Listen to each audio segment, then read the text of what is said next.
I never really understood why this trend of women calling each other bees became so popular.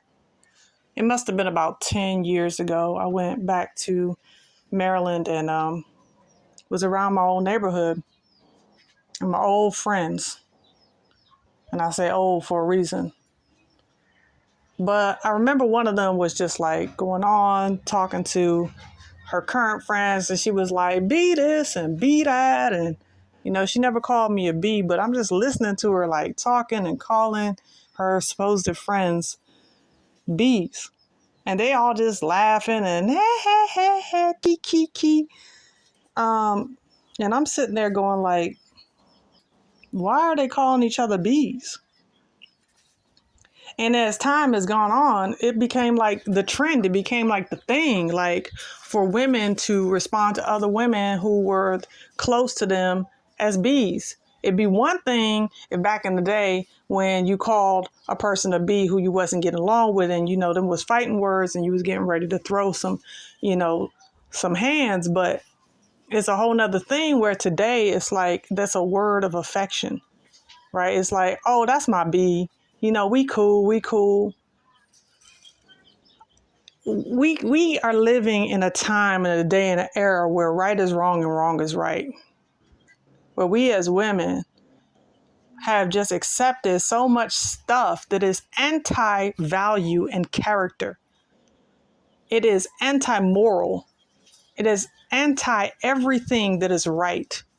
And we just accept it as the majority of women, young women, girls, accepting these things because they just become cultural norms. When are we going to get our value back? When are we going to take back our self-worth?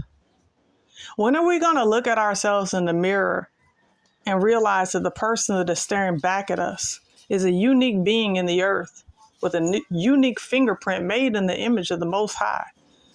When are we going to do that?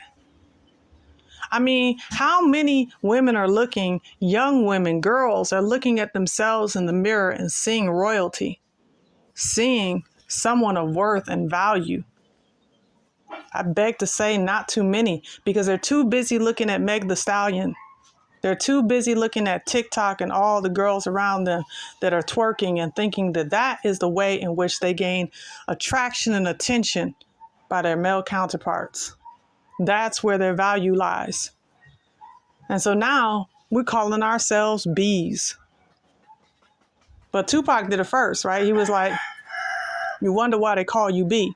Now, see, for you young women that don't understand the dynamic behind this picture, this is Tupac with Faith Evans. Faith was Biggie Small's wife, Notorious B.I.G. She was his wife. But Tupac was just a friend, right?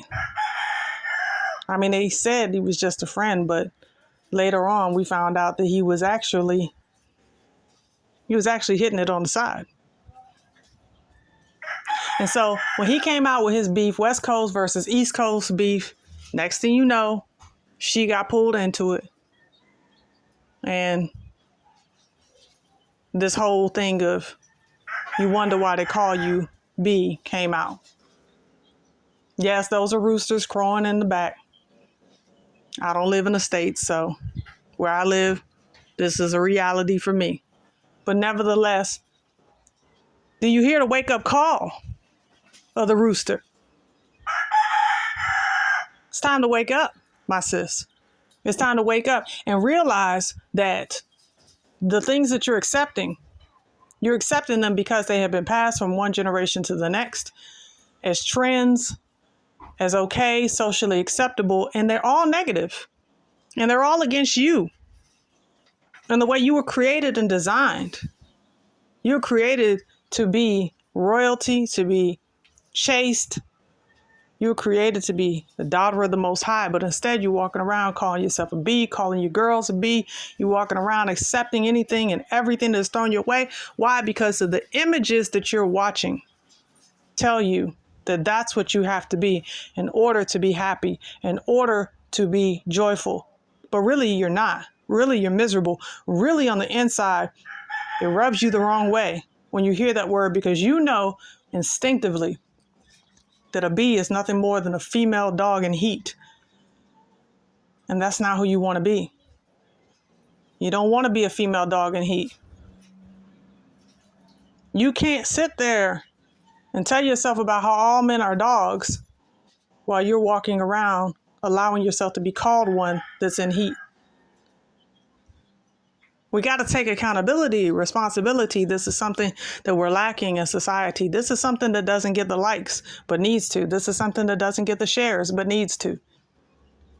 You see, I got to speak on these issues, you see, because I talk about a whole lot of things. I talk about a plethora of things that are very important to our community. But these issues right here, these are the ones that are affecting us from one day to the next and need to be addressed. Stop calling yourself a bee. Stop calling your girls a bee. Stop doing it. If your circle of influence is women and girls that call themselves bees, then you need to get a new circle of influence. Because you show me your friends and I'll tell you who you are. Birds of a feather flock together. And I'm telling you that you can drop them off and the Most High will have others with a higher mind prepared for you waiting in the wings. But until you begin to value yourself, you're going to continue to be around people that are echoing the brokenness that's on the inside of you. They're echoing it, bouncing off of you, because that's what you are in your own head, in your own heart. So until you realize that that's not who you genuinely are, and you stop owning all of that negative verbiage about yourself, and you start speaking life over yourself, you're going to continue in the same cycle. I hope that you don't. I hope that you rise up in your thinking. I hope that you realize that language is just beneath you. It's played out. It's old. Don't accept what you are not. If you want to be respected, speak respected. Rise up, sis.